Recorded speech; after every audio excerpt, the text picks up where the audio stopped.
Okay, let's start. Thanks everyone for coming to this tutorial.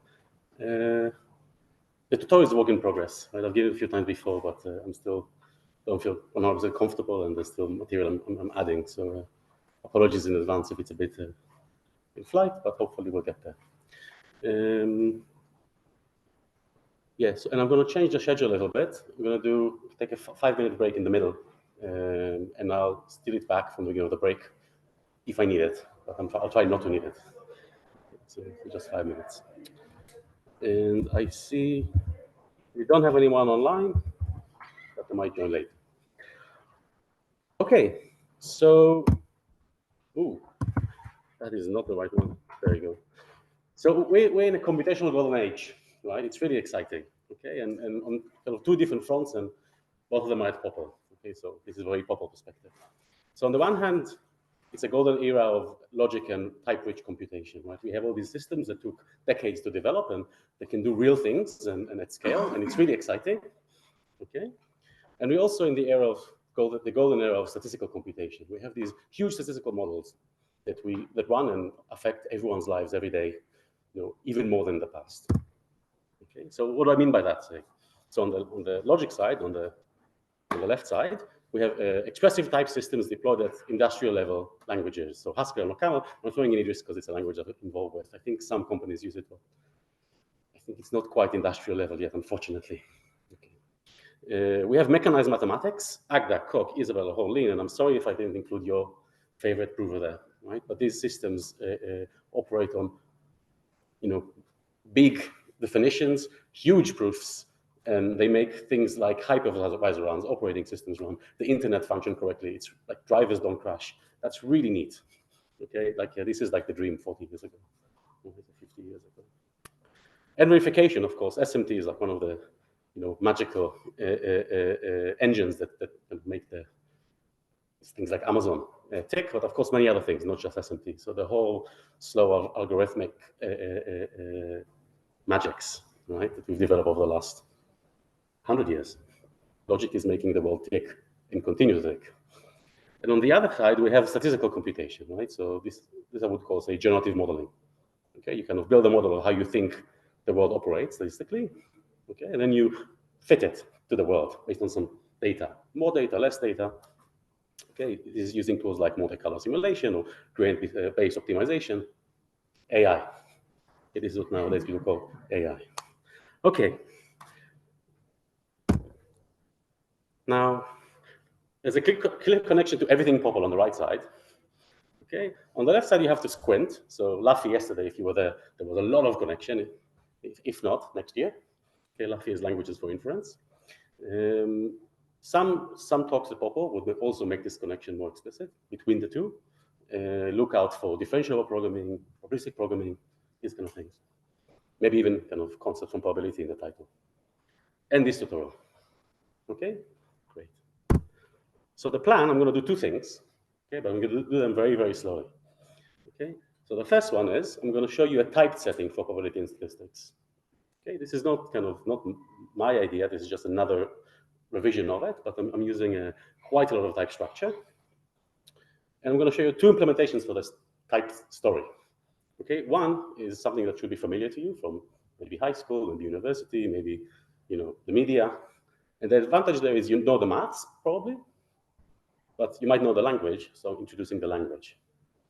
Okay, and then we're going to go through the full model, and the advantage of the type setting is nothing changes.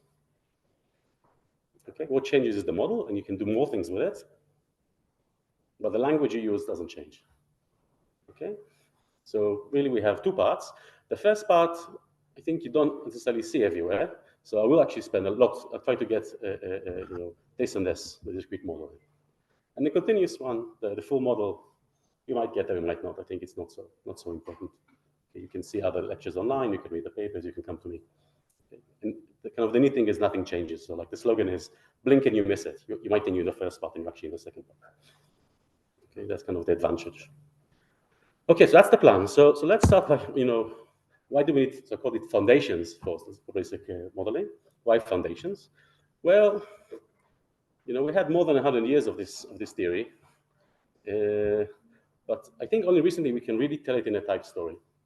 okay, to the kind of a full generality. Not necessarily the only story, but at least we can tell it. Okay, so where do we start? So we have the discrete probability. These are, you'll see in a second, countably supported measures. Okay, I'll define everything completely. That kind of works pretty well. You can just do addition of numbers, and it's very, very accessible. But if you want to look at like limiting processes or continuous time, continuous space, and so on, you need continuous probabilities, and then everything changes like completely radically. Somehow you need completely different tools. You see people, some people are a bit phobic of integrals. You see integrals everywhere, and you know it's somehow everything is different. Okay, and you know people talk about discrete spaces and continuous spaces, and the point is to try to merge them together. Okay, that's not new. Okay, we have a well-behaved fragment of probability. These are the standard Borel spaces, and S-finite measures on them. S-finite is a nice little refinement of sigma finite. If you know, I'm going to mention a lot more words for the experts in the room. We're going to go back to basics in the next slide. Okay, and the standard way to generalize from standard Borel spaces is to go to measurable spaces. Okay, but the type structure there is abysmal. Okay, and only recently we've had you know, a refinement where the type structure is actually not that abysmal. Okay, I'm going to tell you one such story. This is the quasi-Borel spaces that was involved with developing with others, some state, okay, Sonnen, Honzuk, Young, and so on. And it's experimental, so I don't have all the moving pieces yet. And one of the reasons for doing this course is to develop them from first principles. But it has a rich type structure. I'm going to try to use that as much as possible. Okay. So if you're expert, that was your expert slide. Everyone else, come to me, come back. Okay. If you zoned out, come back to Earth. Okay. Why types? Okay. So what types really do, they put into the spotlight the operations that have meaning. Okay, if something is well typed, that means there's all kinds of things you can apply to anything of that type. Okay, for example, the integrals have a type. Okay, they take a distribution or a measure and weight for every point in the type over which they're distributing. Okay, and give you like a weighted average. Okay, that's the type of an integral. It's like a weighted sum. Okay, in the discrete model, it's exactly a weighted sum. In the continuous model, it's a bit more sophisticated, but that's the intuition, that's the type, and that's, for many, many things, all you need to know about it. Okay, that's another advantage of types. I'm going to skip to the end. With a solid type abstraction, you don't actually need to understand what's happening. Okay, especially if it's formally verified. Okay, so you can either not necessarily understand it, or you cannot just not think about it. Okay, so you know how to understand it, but you can reserve your brain space for other things. Okay, for example, think about the models you're building. Okay, the types document intent. So, for example, you're going to see twice that there's a big difference between a probability distribution on a space and a density. If they have almost the same type in the discrete world, in the continuous world, they're completely different. Okay, and if there's one thing you can take away from this course, I hope, is that these things, these specific two things, distributions and densities, are different things. Don't mix them. Okay, and types help you keep those things distinct. Sometimes you have coincidences and you can take advantage of them. So I'm not saying don't look under the hood. Okay, but the basic assumption is they're different. Sometimes you're lucky and they're not, or they're close. Okay, and another thing about types is that they can help you be very succinct. If you know the type of something, somehow kind of the rest of the details fill in themselves. And you can even make that very precise with type inference or elaboration or unification or synthesis. There's a whole kind of slough of techniques for doing that. Okay, so that's why types might be useful here.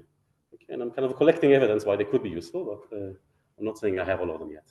Okay, so it's more of a, I'm putting it out to you to evaluate yourselves rather than giving you evidence.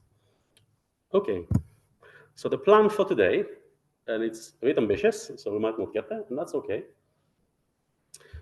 I'm going to talk at length about the language and the discrete case, the discrete model. Okay, and hopefully we'll be able to connect the new things to things you already know and cover things you might not have known, and not align the starting point.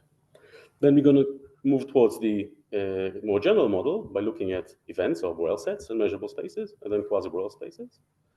And if we get here and take a break, that's going to be great. We take a little break here in the middle of the first one. Okay, so kind of this is half, and then the rest is half the first lecture. Not we can overrun. That's okay. After the break, okay, I'm going to talk at length about this more general model, okay, and highlight the type structure, and talk about the nice fragment of standard Borel spaces, and build up to defining integration and random variable spaces. Okay, so a lot of statistics is really about random variables and integration. Okay, so we're going to have measures here, discrete ones, and then we're going to get measures here in the most general case. Okay, so I'm sandwiching the whole tutorial. And the course webpage is here. I linked it on the Discord. You can take a picture. It's on the website. You can get there and ask me questions. And I preempted. You can ask what's written here. So let's see who can ask a question first. Come on. Unless you can read it. Yeah, come on, hands up. I'm not going to. Yes. Oh, it says scribble. Thanks. Okay, so do that. More of that. Second question. Yes. What background do you use? So I assume you've done some calculus. So I'm going to sum some, like to take infinite sums of non-negative real numbers. Okay. Some mathematical maturity, so I can talk about proofs, and that will connect with something that you know. And I think that's mostly it. You can definitely ask dumb questions. So I just came back from Australia, where I gave this course to undergraduate in a summer school. Okay. So yeah, they have very clever undergraduates now in Australia, ANU. Okay. So see somewhere. No, it says here. If this was a board, you could see how much Michael. Sorry about that. Okay, stage front here. Okay, and also I'll advertise. Okay, I'm from the University of Edinburgh for the Laboratory for the Foundations of Computer Science. We have PhD openings, so if you don't have a PhD or you want to hedge your bets because you applied for a PhD but you don't know if you're going to get the funding, check us out. We have two programs. One is with LFCS. Okay, that's where I am. It's just foundations, pure foundations. See Greg here. Greg is a student. You can ask them. They just started this year. Sorry for drawing attention to you. We also have a new program for dependable AI for robotics, and it's okay. I'm going to say something. I'm going to get in trouble, but it's something like 70% robotics, 30% dependable. Okay, like types and verification and so on. Okay, don't take the numbers with a pinch of salt. So yes, if you're in this room, you probably are, you know, a target audience for this. So think about that, and you can come and ask me questions and check. I'm not sure I'm listed there, but I can be reached through that program as well. Okay, but other people as well. Check us out. We have so much in Edinburgh, and you know, the most senior people will not because they know. That, yeah. Okay, so that's the ad. So let's start. Okay, first I'm going to start with the language. So some people might call it like synthetic measure theory. Okay, so kind of the basic language or the concepts and axioms you might want to have, and then we build two models. I can do that in POPL because we all know logic, maybe, or we're all keen about logic. So you set up the language, and then you implement it. Okay, that's kind of how it should be done. Okay. So what's the vocabulary of this language? Okay, we have a notion of a type, or you can do it as a space. Okay, and the values are outcomes. Right? So you think about setting up like an experiment you're trying to predict. Okay, and the points in the space, the values, the inhabitants of the type are outcomes of the experiments. Then we have a type of distributions or measures over that space X. Okay, that's dx. Okay, and you can think of it as belief, and then really you can get belief of goes up to infinity. So the way I interpret infinity belief that something happens, an event happens, is a bit like someone from the Middle East. The Middle East overconfidence. Trust me, I know it. Right? So if I'm infinitely confident, you shouldn't trust me. Okay, there's just so much noise, you can't quantify it. Okay, but it's okay to kind of be overconfident about something. It can be zero, I'm not confident at all about it. I'm not going to give you any estimate. But then everything in between is subject to quantitative analysis. Okay, and that's kind of where you want to be, between 0 and infinity, strictly. Okay, but you're giving yourself the option to say, I don't know. Okay, great. Inside all the distributions, all the measures, there's a subspace or subtype of probability distributions. These are the ones that sum up to 1. So I can say I'm 100% sure. And the 100% is not infinity. Okay? You know, if you know that you're half the way to 100%, that you're 50. Right? Half the way to infinity is still infinity, right? It's not it doesn't work like that with infinity, but with 1, it works. Then we have the type of measurable events or events. These are subsets we want to wish to assign confidence or belief or probability to. Okay, and those take a value in a space or type of weights. And today it's going to be just numbers between 0 and infinity, including both sides. Okay, so I can say I'm 0% sure or 0 belief sure, 100% sure, that's 1. infinitely sure, don't trust me. Okay? Don't trust me if it's infinite belief. You should not have a, there's no room for dogma in science, right? You should be able to say, well, maybe you're a bit wrong. Okay, and the point is, right, that if I have a measure and an event, okay, I can calculate my certainty or my belief in that event happening. Okay, that's the measure we assign to the event E. Okay, I'm going to be using, at least in the first part of the course, this type judgment. Let's tell you what the type of everything is, and what the type of the outcome is, and then define some function in between. Okay, so in POPL, hopefully you already know that, but if you haven't, this is what these judgments mean in this setting. Okay, very compact way of saying it. Something let mu be distribution and let E be event. Just put it like this and get to business. Any questions so far? This is the vocabulary. Yes? So CE is an operator and E is And mu. and mu. Yep. So CE is something. Yep. Thanks. Any more questions? Yes? What does CE stand for? Certainty. Okay? Great. So there's some well-established axioms, I think Ron will correct me, Kolmogorov's axioms for measures. And there's another one for probability. The empty event, so we always have the empty event, nothing happens, or rather I'm predicting nothing. And it gets certainty 0. Okay, so something has to happen. Okay, I'm predicting nothing will happen. No, something has to happen. Great. Events is a Boolean subalgebra of all the sets. So I can take finite unions, finite intersections, complements. Okay, that's what it means to be a Boolean subalgebra of the power set. That will be discrete maths from first year. Maybe you're not seeing it phrased that way. That's what it says. So if E is an event, its complement is an event. If E and F are events, the union and intersections are events. Okay? Yes? Why subalgebra? I'm not necessarily taking all the sets in the power set. It's a Boolean subalgebra of the power set. Okay. The power set of X. Ah, okay. Thanks. Great. I'm loving this. This is fantastic. As I said, we don't need to get to the end. Okay, and what is the certainty?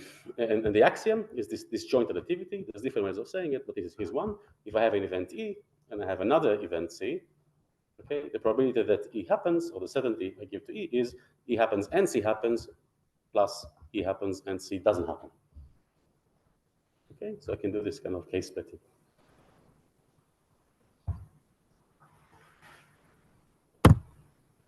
And the last axiom for measures, so if I take the ordered natural numbers, 0 is less than 1, less than 2, less than 3, people call it omega. Logicians call it omega for many years now. Okay, that's a partially ordered set. The events are partially ordered set, ordered by inclusion. Okay, and weights are partially ordered sets, ordered by arithmetic ordered. Okay, and what I do is I look at all the monotone functions from omega to the events. Okay, so what exactly is that? That's a sequence, an accountable sequence of increasing subsets, measurable subsets, or events. Okay, that's the space of those increasing events. And what we ask, we know that both the so we postulate that the events are closed on the chain. So if I take the union of this, then that's also an event. Okay, and we know that the weights are also when we close on the supremum. Okay? If I have an increasing sequence of natural numbers, I can take the supremum, and that's also going to be a weight. Okay, that's another axiom about my space of weights. Okay, so I'm writing it like this. Okay, if I have a monotone sequence of events, its union is also an event. And if I have a monotone sequence of weights, its supremum is also a weight. Okay, and the axiom is called, if you phrase it in terms of Scott continuity, okay, it says that the certainty I give to the union is the supremum of the certainty I give to the sequence of events. Okay, it's the sequence of certainties. Okay, which means that if I can kind of find a limiting process that gives me the full event, then I can look at the certainties for that limiting process going on. Okay, that's the third axiom. It's not always phrased like this, but sometimes it is, and that's enough for this. Okay, these are the Kolmogorov axioms for distributions, slightly maybe changed a little bit, but they're equivalent. Any questions about this? Yes. Are we assuming there's only one type of x, or x? We're going to have different, yeah. So different x's are going to have different distributions of it. That's exactly the point of having the types around. So we can talk about different ones. More questions? What is this? Yes. Are these actual sets, or like you say like B complement? Is that just simple? In my model, there will be just sets. Yeah. So you can really think of them as sets. Yes. You said that Dx is going to be a subalgebra of the power set. Yes. What's the power set? I mean, same answer to you. These are subsets, so it's all the subsets. I will be able in both models talk about all the subsets in the classical sense, just a theoretic. Yeah. Okay, good. Okay. And the last axiom is the one for probability. Okay, so the probabilities are subspace of the measures. So I can cast a probability into a measure. And the axiom says that once I cast it, the total certainty for everything that something happens is 1. Okay, anything can happen. That probability or that certainty is 1. Okay, and to avoid the casting, I will be writing PR for probability and CE for measure, for certainty. Okay, but they're really just the same thing. So maybe you've seen PR somewhere in textbooks. Okay, the probability that E happens according to mu is the same thing as the certainty, but they have different types in this setting. So are you treating x as an element of bx? X is an event. You see, it's the so yes, you're right. Yes, the empty set is in bx, and we have complements, so x is going to be in bx. Okay. So I can really accept you. Yeah, exactly. Same question. I should be probably clearer about it earlier. Yeah. Good. It's not your fault. It's mine. We'll fix. Any more questions? Is the x in the left-hand side and the right-hand side the same x, or this one. no. This one. Yeah. This x is this x. It's the same one. Yeah. So you're right. There's another casting taking place. Sometimes I'm glossing over. How do I turn the whole space into its own subset? But yeah. But we're trying to suppress casts actually because it can be very noisy. But you can think of them as having different types. Think casts so for the more junior people in the room. A good story for casts is I think an open problem. We have some stories, but I think that it's not good. Yeah, in kind of formal, casting things, cohesions, having them play nice in a formal environment with like inside a theorem proof. I think that's not. There's more to do there. So maybe one of you will know how and tell us all and save us from the misery we're in. Okay. Great. Another piece of vocabulary is integration. Okay, so I already looked at the type of integration. I have a distribution, and then I have a weighting, okay, or a density. We'll call that later. That assigns to every point in the space a weight. Okay, we want to take the kind of the weighted sum of them. That's what the integral is doing. That's another weight. That's the Lebesgue integral. Okay, and again, to avoid casting, when I'm using a probability rather than a measure, it's called the expectation, but it's really just the same operation. Okay. So it's just setting the vocabulary. Yep. I'm getting used to the notation. What kind of thing? It's a yeah. So if I can write x arrow w, but that's going to be wide, and I don't only have this much on the screen, so I'm using w to the x because you can think of it as a sequence. For every x, you give a w. My model is going to help me interpret these function spaces. Okay. Yeah. So everything. Yeah, very good. Okay. And because of the types, I can be a bit ambiguous about these two, because one of them is a function, one of them is a measure. So I can actually, you'll see me move them around because it doesn't matter. Okay. And that's one place where types help you. But if you know what type something is, you can be a bit more lax about your notation. That's an advantage, right? The machine can figure out exactly what you meant. Right? So someone who's a bit more pedantic, well, you have all the information. You be pedantic, I'll be happy. Okay. Okay, so there's going to be more structure and notation later, but it's a bit more technical. I'll introduce it together with the model, but that's kind of the highlight of the language. Right? So we have language and axioms. What one is a model, and as I said, part one is going to be the discrete model, discrete measures, and part two is going to be discrete and continuous and more. Okay, so kind of the general, the full model. And I think there's several models out there, so I won't say this is the model. Okay, but I want to show you more what you can do now, today, right, in 2024, in the first month of 2024. It's really exciting, right? And maybe you could do better, and I would like to see that. That would be great. Okay, doesn't have to be with this model. It can be other models.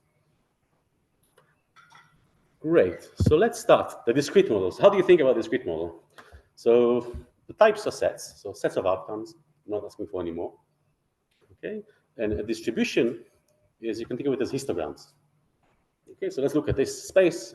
Mathematicians like to draw toruses. I thought, why not? I could practice, drawing circles. So this is a space. It has continuously many points. Okay, and distribution over it is a countable histogram. So I'm choosing countably many points. Each of them get a probability. Everything else gets 0.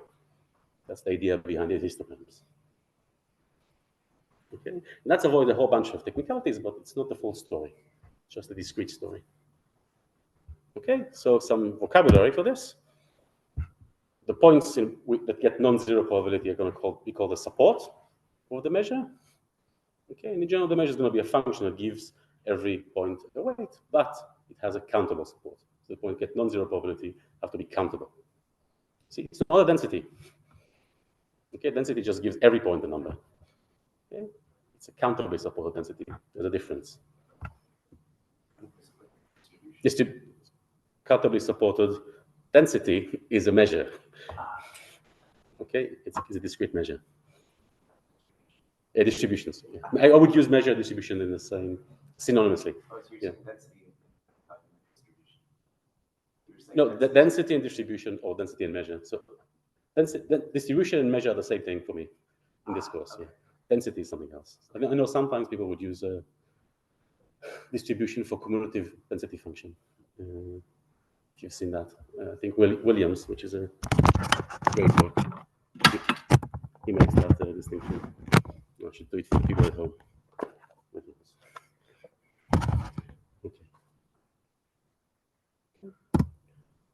Okay, so if you want to formally define it, a support, right, is a function. So the support of a function from the space to weights is a set, S, such that every a set supports the distribution if every element that has a non-zero value is in that set. That's what the support is. That's what when a set supports a function. Okay, and the support of a function is all the points that have non-zero probability. It's the smallest one. Sorry, I marked it up. It's a 9 o'clock in the morning. Okay, I'm defining the support to be the smallest one. The smallest set supporting you, so it's this set. Sorry, I completely marked this up. Yes? Is the sort of script L extended from the left bar of the letter? This one? This is the power set. It's just a math calpi. I apologize for my calligraphic. Because everything moves so much, it's still handwritten. I'm hoping to eventually turn this into typeset slides, so they're more accessible, I think, to some people. But things are still moving around a little bit. I'm sorry. So yeah, definitely ask questions like this. Okay. Parsing errors are encouraged. Okay, great. So the X is all the functions from X to weights, which we will later call densities, whose support is countable. Okay, so countably supported functions, countably supported densities. Great. Okay, so let's look at 3 examples, and the point of the rest is we'll build more and more distributions. Let's look at build a few, a couple or 3, manually, right? Kind of explicitly. Okay, so if I have a countable set X, okay, here I call it A0, A1, A2, I can give each point measure 1. Okay, density 1 in that sense. Okay, and it's countably supported because I only have countably many points. Okay, so here really I can confuse. I am allowed to confuse density and measure. Okay, the sad condition is obviously true. Okay, they start to be different when you move away from countable spaces into uncountable spaces, then things start to be different. Okay, so there's a coincidence when things are countable, which you can use. It's fine to use coincidences, but you should know that it was you just being lucky. Okay, so I give every point weight 1. The second one is the Dirac measure. So I take a point on the space. Okay, and that point gets weight 1, everything else gets weight 0. Okay, so you can view it as like this, right? Choose a point, put a histogram of height 1 on it. Great. So implicitly I'm saying also, well, this is an explicit model. 1 is also an element of weight. So, but we also had an axiom for it before. We had to talk about probability. And another one is the 0 measure, okay, which gives everything 0. Okay, so 0 is just so important, right? So it's good to have it. Great. Any questions about this? I'm still just Yeah. getting it. When you say that something is one density, is that the same thing as saying that you assign one weight? Yeah, exactly. So weight and density here are the same. Okay. Distribution D. Yeah, Which exactly. is also the same thing as measure. Yes, exactly. Okay. Thanks. So, yeah, I should just outlaw one of the words, right? This goes. Okay. Any more questions about this? Okay. And now I'm going to talk about events.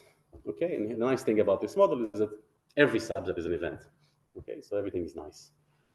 Okay, so you can really think about them as the same, but also don't think about them as the same. Okay. So this is another coincidence of things being very simple in a discrete model. Okay, events are not the same thing as arbitrary subsets. Okay. But in this case, we can for discrete spaces. Okay, and now we can measure the certainty of an event by just summing over everything in the support. Okay, so I'm going to use this notation that is not well defined until I define it here, which says go over the support and just sum up the points in the event that are in the support. Support is countable, and I know how to take countable sums. That was Ron's question. I'm assuming you know how to take countable sum of non-negative numbers. Okay, there is a technique there. You have to do analysis, but we've known that for 250 years, how to do it formally. 400, 500, when was Newton? Right, if you do it informally, right? Fire stress. Yeah, fire stress. Yeah. Well, yeah. Let's talk about that later. That's what you get when you taunt people. Yeah. Okay, so let's look at some the 3 examples we had and some events. So the counting measure counts outcomes. Okay, I think I heard something. Okay, that's some statement. Okay, the counting measure counts outcomes. So if I have a set, I count how many points it has, and that's the certainty that the counting measure gives. Okay, that's not a definition. You have to do a proof, but that this formula, right, gives you that. Okay, but it does. So the intersection, the support is countable. So I just look over the sum of them, and every point in the space gets 1. So I'm just counting the number of points in E. Okay, so it's either n if the set is finite or infinite if it's infinite. Okay, so this is a consequence of the previous slide. The Dirac measure detects whether the outcome it is given by is in the event or not. Does this outcome happen or not? And the 0 measure is always 0. Okay, and I'm going to be using this notation. So if I have like an event, E, this is the function that returns 1 if it's in the event, or 0 if it's not in the event. It's called the indicator function or the characteristic function. Any questions about these? These are kind of just exercising the definitions. So hopefully you may have seen this before. It's more about practicing the language that you may have not seen before. Or you may have seen, but in slightly different notation. Yes? So can you clarify the distinction between distributions and density? So we'll get there in a second, but densities are just functions from x to weights. Don't have to have countable support. Density over x. Yeah. And distribution has to have countable support. In the discrete distribution has to have countable support. When you go the full model, it's completely different. So if we restrict ourselves to categories of both densities, then there's a one-to-one response. Distributions and categories of both. Yes. Okay. Yeah. But by definition. Yeah. Okay. And that's what we're doing here. Okay, and this validates the axioms. I'm actually not going to go to the 3 axioms. Okay, but you can check that. Some more vocabulary. What's a kernel? A kernel from gamma. I'm using gamma just to highlight the role it's going to play, like a context in programming languages. From gamma to x is a function from gamma to distributions over x. Okay, that's called a kernel. You think of it as like a parameterized measure or an open measure. Okay, once I know what the value of gamma is, I can choose that measure. Okay, and we've already seen one, the Dirac kernel. Okay, so we just look at the Dirac measure. If you give it a point, if you don't give it any point, or leaving it open, that's what the blank means. When you get open, an argument goes here. Once I give you that argument, then I'm going to get a measure. And so it's more notation than anything else here. Anything.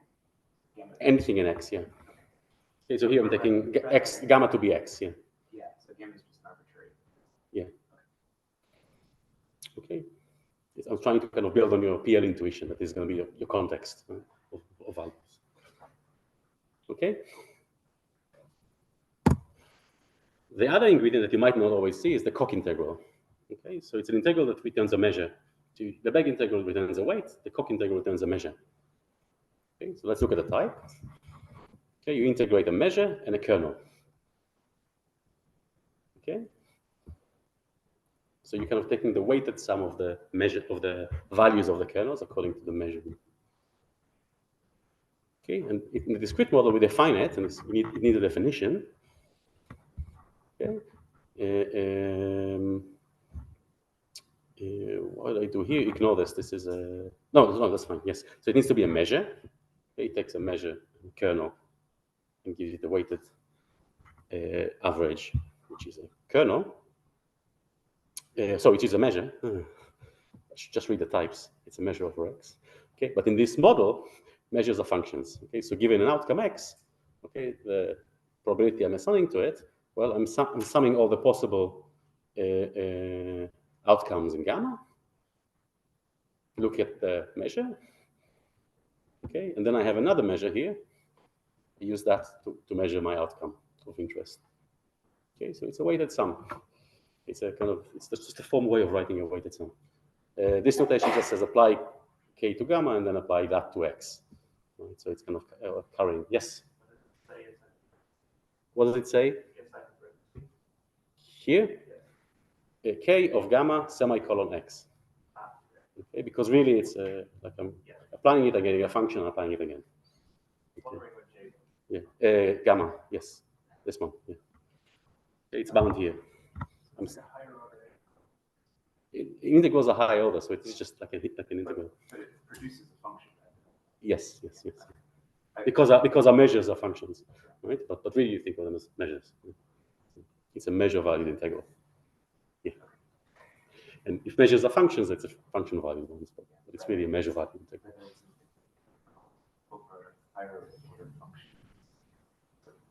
You can think of measures as a higher order function, but I really recommend you to dissuade you from that intuition.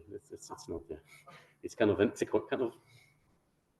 a bit of a coincidence. But you can talk about that offline. More what I'm talking about is that outcome space. Yes. Rather than producing a number like. Yeah, it produces a measure. Great. It's fantastic. So, just to do something with these definitions, I'm going to call this the weak disintegration problem. It's not a disintegration. Disintegration is a harder problem. Okay, so if you know what that is, don't use that definition. Okay, this is a weaker one, just to simplify things. Okay, so what's a weak disintegration?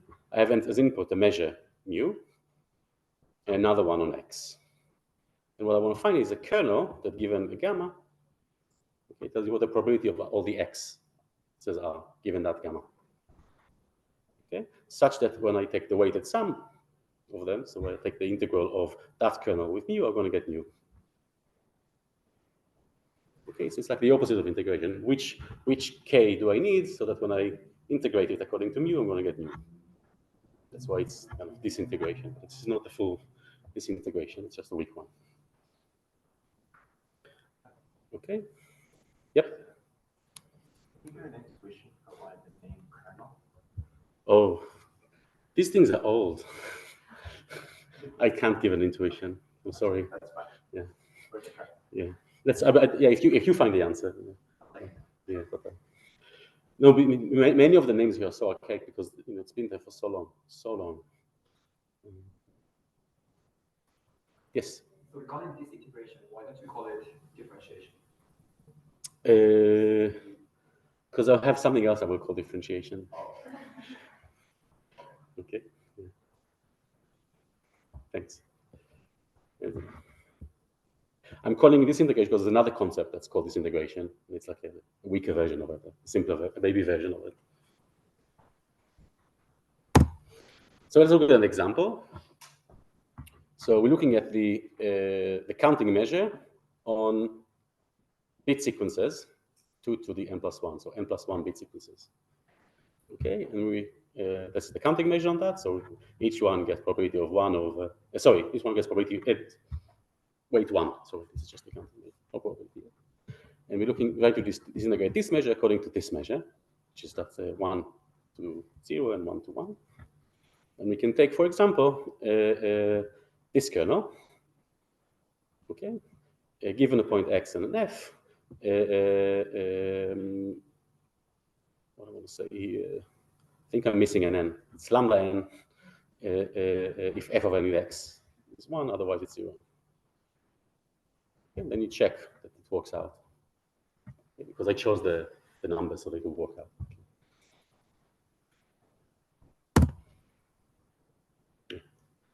Okay, so far, as I said, everything gets measure 1. Now let's talk about probabilities, right? So relative measures, relative certainty.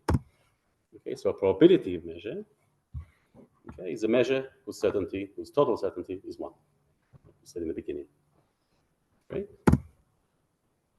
Lemma, you need to prove this if you want to restrict the Dirac and the Koch integral to probability measures.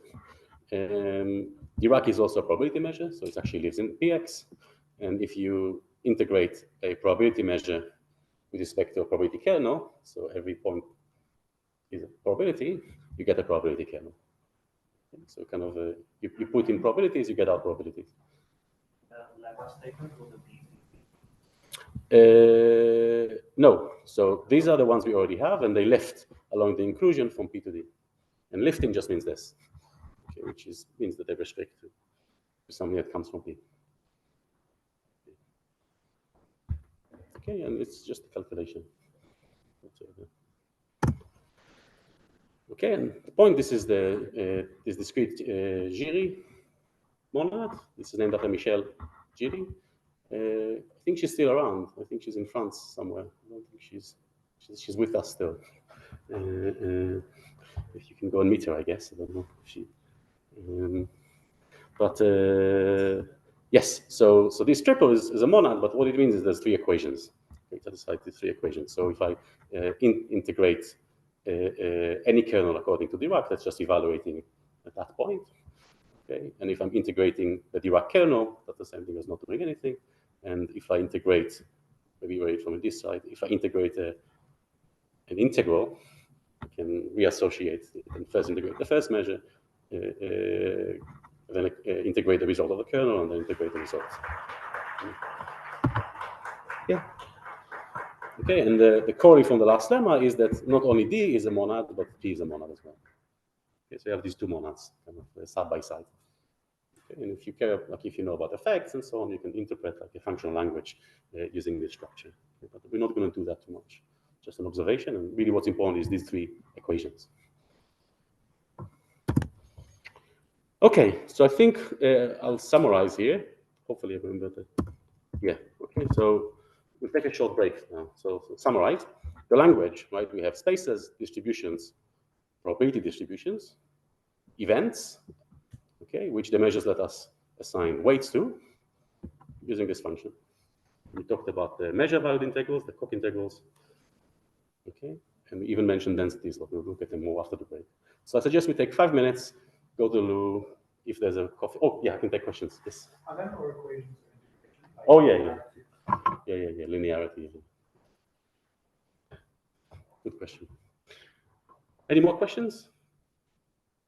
Okay, so let's take 5 minutes, come back at 10 to 10. Okay, I'm gonna try to finish on time, otherwise I'll shave off 5 minutes at the end.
Sorry.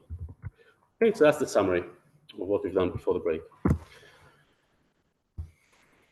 So let's start building more complex measures out of given ones, right? This is where doing things with Lego bricks pays off, right? You can do complex things. So for me, the definition of something complex is it's made out of little things, many of them put together in a complicated way, but every little thing is simple. Okay, so if you just sat down and understood every little piece, you understand the whole thing. Some things are complicated. You have to understand lots of things just to understand them. Okay, but complex things are made out of simple things, maybe in an interesting way. Okay, so we can use those building blocks to build more complex measures. So here's one. I have two measures, mu over x and mu over y. And what I'm building is a measure over x times y, okay, which is just a Cartesian product, okay, of sets. So how am I building it? Integrate over mu, you get that's the function given by given x to get this measure out. You then integrate over nu. Okay, take the intermediate result y, and return the pair xy. Okay, so this notation, instead of saying mu lambda x something, I'm binding it to this mu. That lets me move things around inside the integral. It's just notation. But this is the function lambda x, this measure. Okay, given x, it's this measure. So I'm integrating once according to mu, once according to nu, returning that the Dirac at that point. Okay, so it's this function. Yes. What exactly is this symbol in the first of the two symbols inside the parentheses? D. When people do integrals, they bind the variable of integration with a letter called d. That's the one. I'm using the same binder. And this notation is not uniform. Some people say it's d mu of x. Some people put the x inside the integral, below the integral. This is the one I'm going with. Sorry. Okay. It's really just notation. When you calculate what it means, it gives you this. So the weight of the pair xy is mu x times nu y. The weight according to mu times the weight according to mu. Okay, and this operation also lifts along the inclusion of probability measures. So if you multiply two probability measures, you get a probability measure. Okay, so let's look at an example. If the counting measure on x times y is the counting measure on x, product, the counting measure on y. Okay, and the proof is a calculation. You take a point, calculate it, it's the product. 1 times 1 is 1, so it's the other one. You use function extensionality to conclude that they're the same measure. Okay? Questions?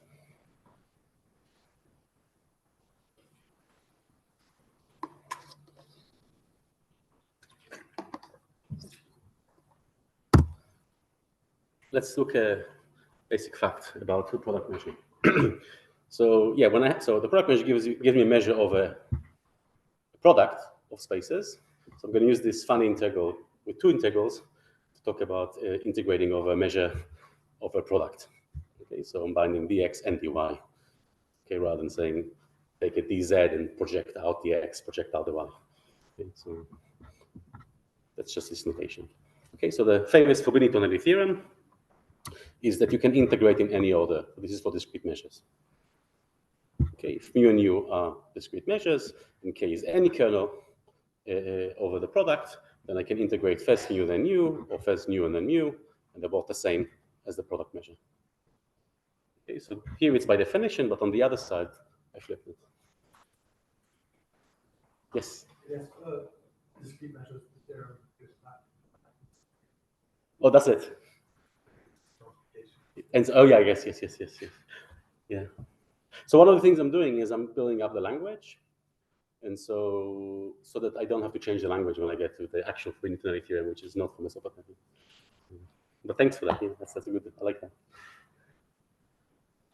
Yeah, I guess they had to integrate the steps, right? To know how high to build how many steps to put on the pyramid. No, it's just a.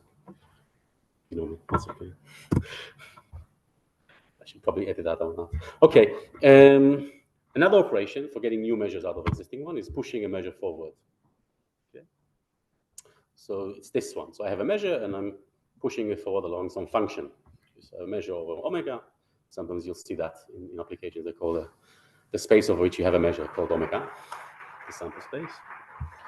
And I have a function for omega to x. So usually it would be called a random variable if x was a concrete set, like a concrete set of real numbers. But in general, it's just called a random element. These are just the names people give them. Okay, so I have a random element, alpha. And what I want to say is, what is the induced distribution over x? Okay, and yep. What's that? Oh, you're right, alpha. Yes. Sorry. Alpha. I did alpha converted and I messed it up. I'm sorry. Thanks. We'll fix. Okay, so what's this push forward?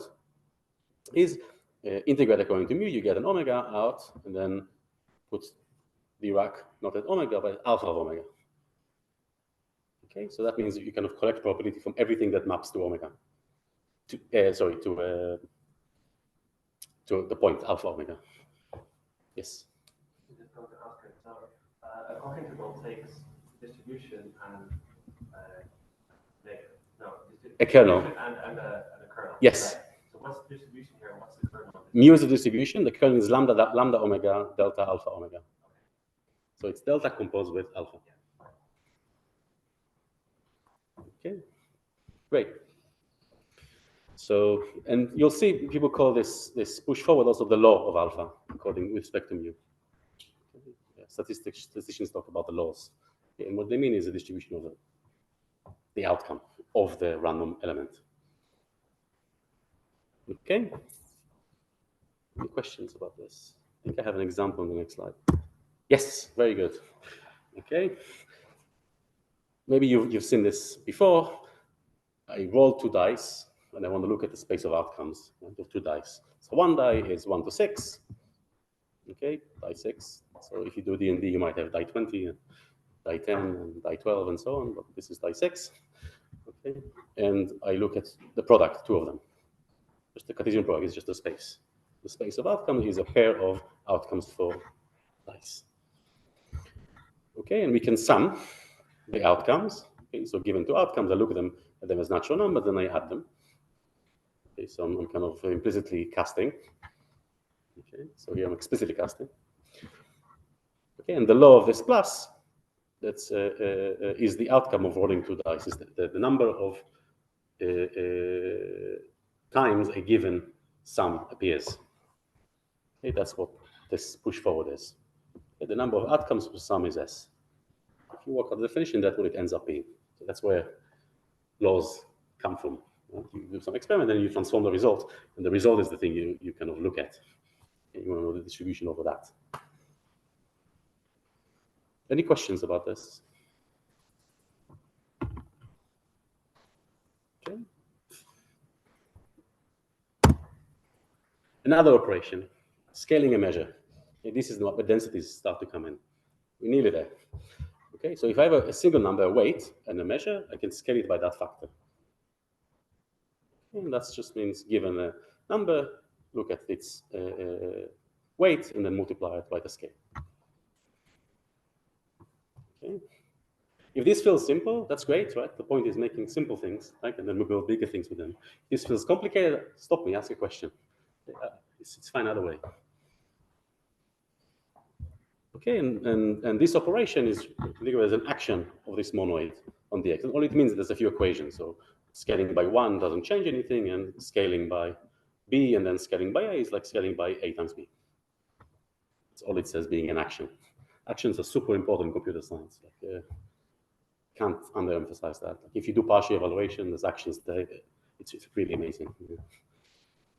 Okay, so another takeaway: actions are good in computer science.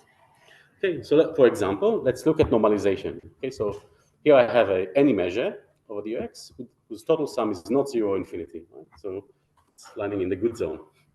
It actually means something. Right? It's not overconfident or say, I don't know.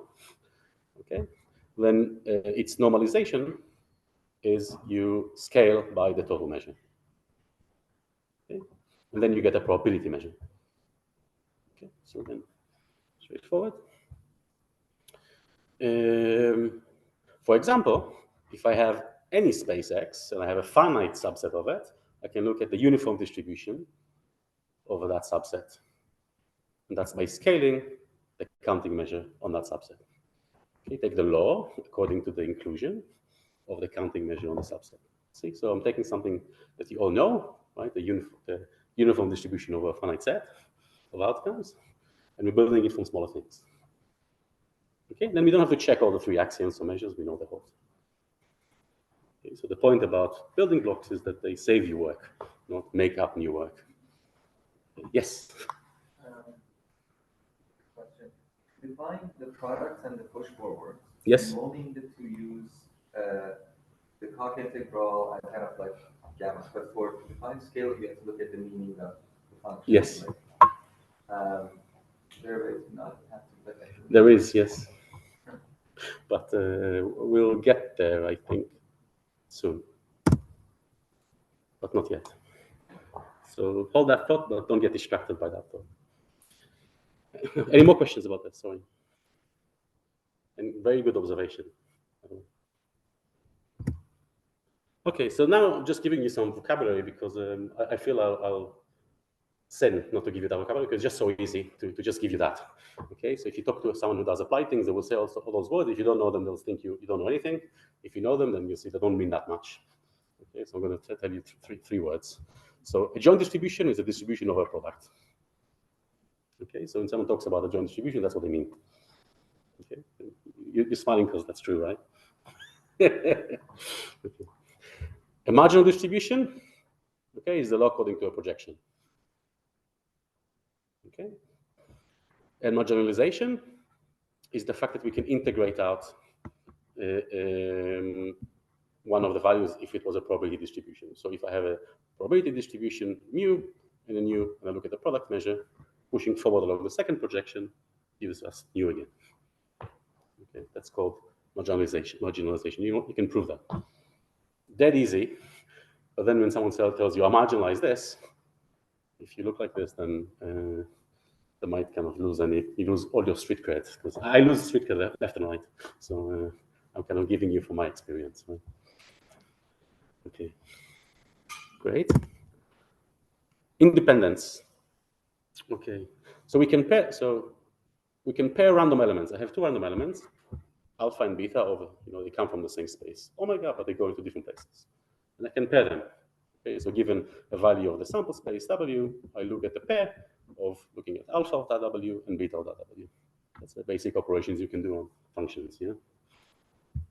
Okay, so alpha goes into X, beta goes into Y, and you have a pairing random element that goes into the product. Okay, great. Now, given a distribution on omega, we say that alpha and beta are independent, and write this thing, when the joint law, the joint distribution, okay, is the product measure of each marginal. Okay, so if I look at the law, it looks like they're completely independent from each other. Tying all the concepts you've seen before. Okay, when we say that alpha and beta are independent with respect to lambda. Questions?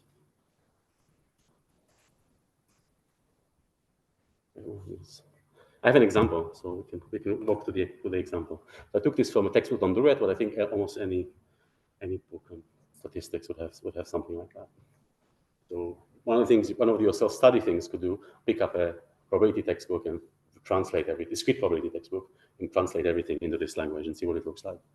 And note all the coincidences that they take advantage of to simplify things. Okay, so let's look at representing the outcomes of 3 coin tosses. Okay, so a coin is either tail or head.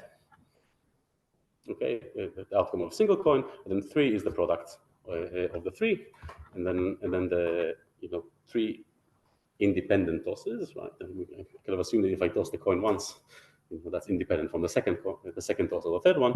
That's the product. The product measure according to the uniform distribution. So half tail, half head times 3 times. Okay, great. And now I have, let's see, 3, well, I guess 6 really, random variables. Let's check whether 2 outcomes are the same. Okay, it's 1 the same as 2, is 2 the same as 3, is 1 the same as 3, and all the other ones. Let's say 6. I won't do maths. Okay. Okay, just kind of projecting out the two that I care about here and checking whether they're equal. Okay, so this is just checking it that they're equal. Fantastic. So let's look at some examples. So the law of same 1, 2, you do the calculation, it's a half. Okay, so this is for true, and so for false, it's half as well. Okay, they're the same probability half, they're the different probability half as well. If ing are different, that means that the law of the same is uniform. That's what we saw previously. And now if you look at the joint distribution of same 1, 2, and same 2, 3, that's a quarter and a quarter. Okay, for tail, tail, and for true, true, and for true, false. Okay, and then you can use this to do the other ones, and the point is that then you get it independent. So being independent doesn't mean that you didn't participate in the outcome, it just means that you can observe statistically that they're dependent on each other. Okay, so because for same 1, 2, I'm using both outcomes together, right? It's not like it's not like a data flow thing. It's a semantic property. Okay, so same 1, 2 is independent from same 1, 3. Great. You can talk about an IRE version of independence. Okay, in the same way. So if I have a sequence, right, of random elements, I can say that they're all independent if for every finite subsequence, the joint distribution is the product of each distribution, or each marginal distribution. Okay, and the point about this example, and I won't go through this in detail, but you can do it later, is that the 3 outcomes are not independent. Yes? This one. Yeah. So Yes. Yep. top right, yeah, this is a nice picture. How do I read it? So it's saying I have alpha and beta. Given alpha and beta, there's a unique one going here, whose first projection is alpha and whose second projection is beta. Yep. so the definition of independence that I have is like this factorization of measures. This is a factorization of sample space. Of random variables, yeah. Yeah. Yeah. Is it the same? Yeah, because you treat the measure as the random variable of the indicator function. Okay. So actually, this is very nice. So if you look at especially this book, really everyone, it's like I think if you know this and then you read this book, it's amazing. It's like because he tells you how to think, Williams, or rather how he thinks about it, and he really thinks about things in terms of random variables rather than in terms of measures. And very often when I needed the proof for this generalized kind of model that we'll talk about after the break, his proof was just easy. And he goes into pain. He says, we can prove it already now, this theorem, but we'll wait until chapter 13, because there we can give you the real proof. Okay, so this is from the 70s, right? It's a lecture notes on probability, basically. So strongly recommended. Okay. That answer your question? Yeah. Fantastic. Okay. Some more vocabulary. Okay. A measure space is the space together with a measure on it. Simple. Yeah. X together with mu on it. A function from X, from a measure space X to X mu to a measure space Y mu is measure preserving if the law of F is the other one. Okay, preserves the measure. A measure is invariant under a function that goes from the space to itself. This should be an X, sorry, typo. Okay, if it preserves the measure. Okay, for example, swap from X times Y with mu times mu. The measure preserves, right? The measure is measure preserving into Y times X with mu times mu. So you can flip things by looking at the law of swap. Just kind of practicing that. If you look at like the theory of Markov chain Monte Carlo, this comes up. Right? So I'm kind of giving you vocabulary to look at stats papers, I guess. Kind of the condition that you need that something is measure preserving. Okay. Now I'm going to answer your question now. Martin, thanks. I have weights, and I have these distributions over 1 point. Okay? And I can move between them. Okay? So if I have a distribution over one point, I can evaluate the total measure, I get a weight. And the other way, I can scale the Dirac on the unit value by that factor, and I get a measure. Okay, and these two are mutually inverse. You can calculate. That looks like a coincidence, and it's not. That's core. Okay, so W is somehow completely derivable from my notion of distributions. Of course, I use W to define distributions, so it's not coincidental I can recover it. But once you give me that notion of distribution, I can recover W out of that. Okay, and that's how you get the scaling out of it, the multiplication. Okay. Fantastic. And that lets me define integration without having to define anything. Okay. I could just derive it so I derive the Lebesgue integral from the Koch integral. Okay, so I've done all the hard work of defining the Koch integral, now out pops the Lebesgue integral. How do I do that? Well, I take now a weight, density, and a measure, and then I do the round trip, right? So I turn it into a measure valued into a kernel, do the Koch integral, and then turn that back into a weight. Of course, that's not a useful way to think about it, so of course you do it like this. Right? You work out what that means, and you work with this definition. Okay, so you just do the weighted sum. Okay, did that answer your question? Yes. Good. And that's to answer your question, right? It has properties, it's additive. So measures are additive, and the Koch integral ends up being linear in that sense. That was your. Okay, so if I have a countable sequence of measures, I can take the sum by just saying the weight I give to every point is the sum of weights. And you have to think a little bit why that's countably supported, but it is. And this is the core. Is the support of the sum is contained in the union of the supports, and the union of countable sets is countable. So for example, the Bernoulli distribution, okay, given any weight between 0 and 1 in probability weight, the Bernoulli with bias P, so that's the experiment in saying either I succeed with probability P, true, or fail with probability false. So that's scale P of the Dirac at true plus 1 minus P scale at Dirac false. You're building more measures out of simple ones. So now that's obviously a measure, and you have to see why it's a probability measure for difference. Great. Fantastic. That's was that. The Koch integral is affine linear in each argument.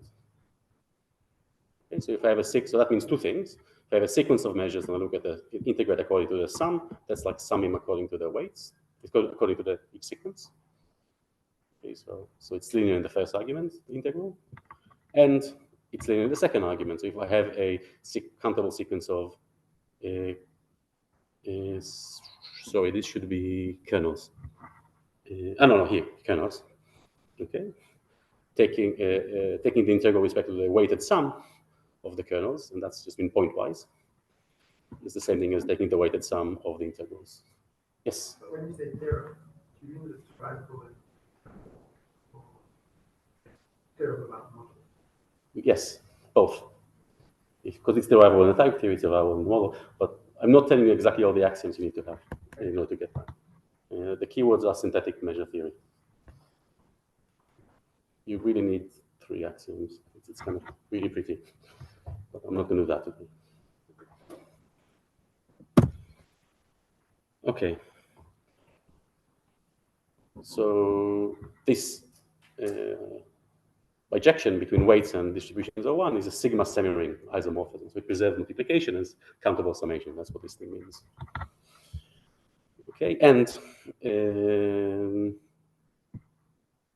this operation is a module. It makes the distributions into a W module. This just means that these two equations hold. And out of these, you derive that the Lebesgue integral is affine linear in each argument. Great. Okay, so really you did the hard one once. Yeah? Okay. Any questions about this? It's more like showing you properties you kind of already know, but showing you kind of how to build them from the ground up. Okay. Okay. Random variables. Okay, kind of, that's one of the main points. So what's a random variable? So a random variable is a random element in the external real numbers. So that means minus infinity or infinity, including both sides. Okay, just old terminology. I mean, this is it's just what it's called. And the point about random variables is that you can do some more things with them. You can add them, you can multiply them. Okay, they're kind of concrete, they're not just abstract functions. You can integrate random variables according to a measure by separating. If you have a random variable, it can be positive or negative. You separate it into the positive part and the negative part. Both of them are non-negative. And then you integrate each one of them.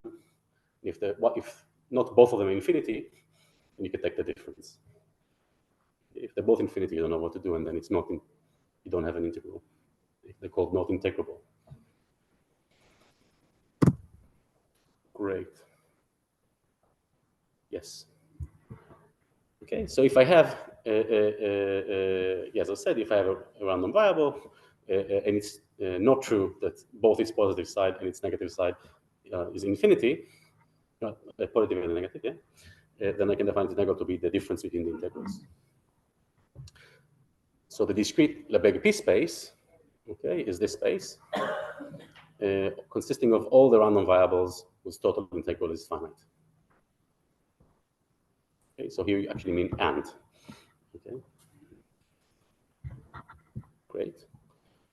And here, one of the points of giving you this definition is that you see here, I'm starting to see dependent types now.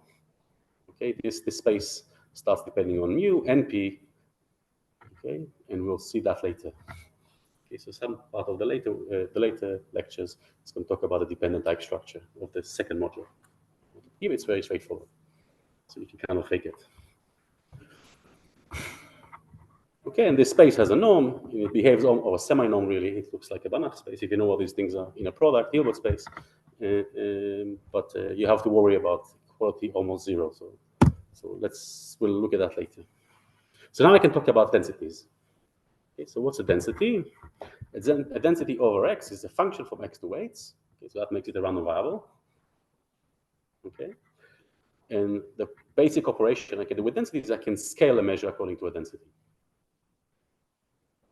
Okay, and how do I do that? I integrate the measure, I get a point, and then I scale. I should not use different letters. This D is a binder. This D is the function from is the density. I'm sorry about that. So one of them is straight, the other one is italic. I'm sorry. Okay. So I scale the measure by that number, but I take the weighted sum of that. Okay, what the effect it has on the histogram is kind of scales up each histogram according to the factor. Okay, and this is now the warning. As I said, if you take anything from this talk, take this one. The types of measured densities, even in discrete models, are very close, but still different. You have to go to uncountable sets to see that, but of course we do. But people always confuse them. A lot of people confuse them, and it just there's no need to. Types can confuse you. Know when you're breaking this. Okay. Yeah, I even have the slides, right? So scaling, I have my, say, counting measure, and the scale is just you stretch each one by the factor. Great. Yeah, so another thing you would see is people talk about something holding mu almost certainly. For example, a function, a random program that uses some randomness terminates almost surely, or almost certainly. Okay, so if it's over a measure, I call it almost certainly. If it's a probability, I call it almost surely. Okay, it's slightly better properties.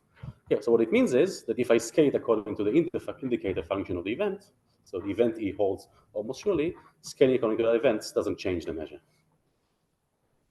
You can characterize it in different ways. For example, the measure of E complement is 0. That's a common characterization, but kind of I think this is for me the thing that generally works. Yes. So you mentioned that normalize the So normalize densities and only uncountable spaces. Well, uncountable spaces, if you have normalized densities, you have to have the uncountable. I feel I'm being stupid, so maybe we can take that offline. Thanks. It's difficult. This thing sucks away your brain and broadcast it, the embarrassment over the internet. So we'll follow up on it. Is that okay? Yeah, like my question was just like, they all should say the same intuition for probability as well. But you should have. I want to, yeah, I want to understand exactly what you mean a bit later, because I don't want to say something I will regret. Okay. So again, so this is like a proposition here. An event holds mu almost surely. Mu almost surely x is in the event. Okay, if scaling mu according to the indicator doesn't change the measure. Okay.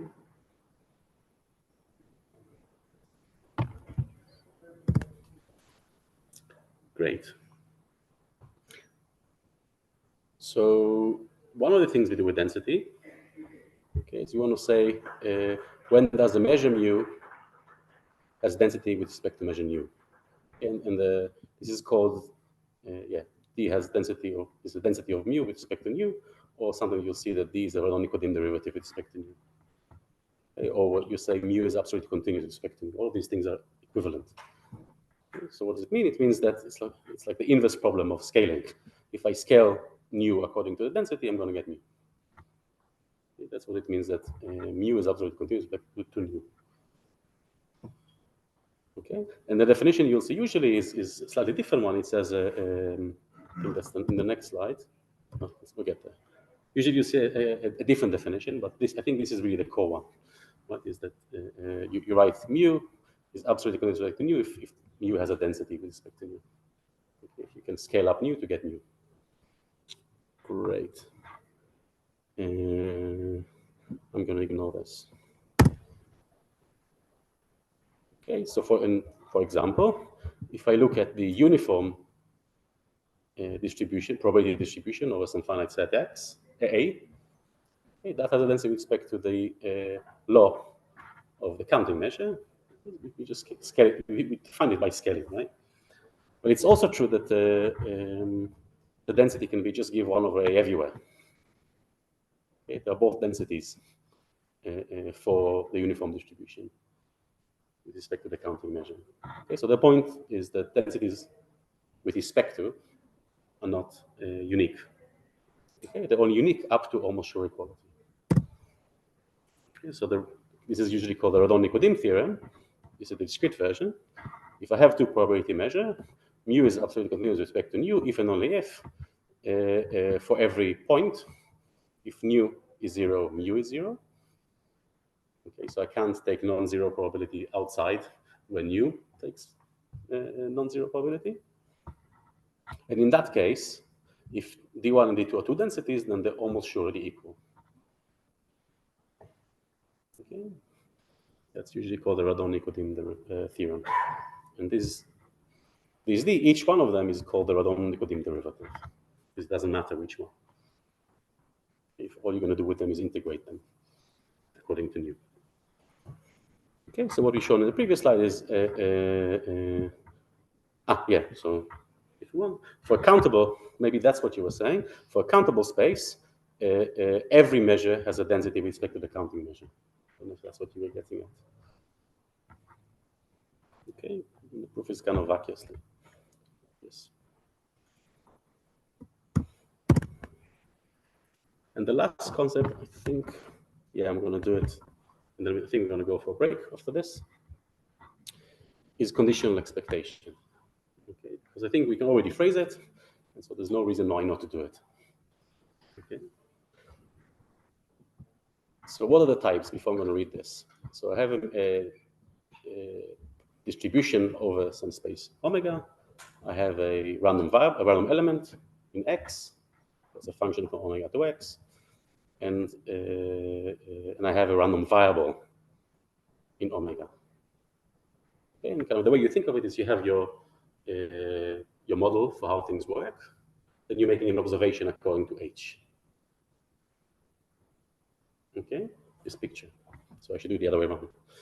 you have your model for how everything works, and you look at an observation according to H.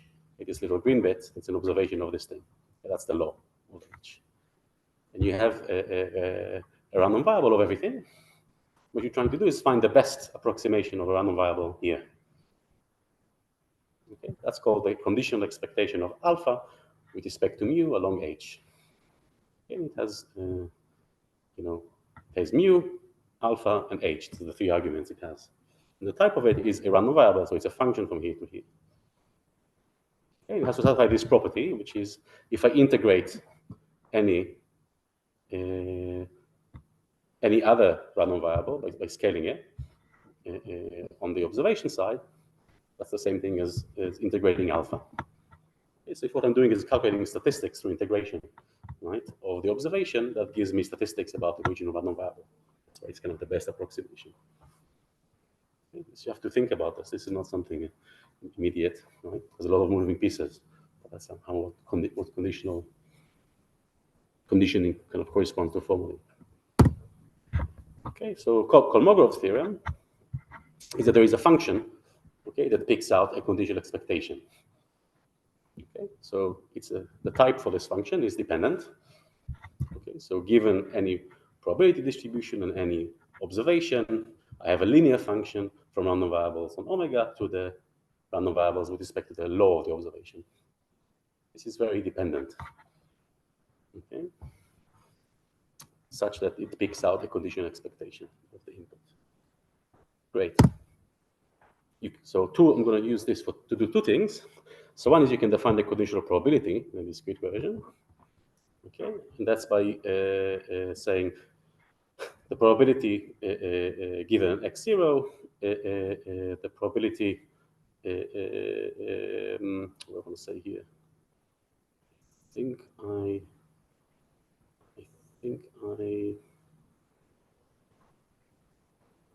think I'll mark this up. I'm not going to go through this actually. I think there's a typo. Some here doesn't type check for me. Sorry.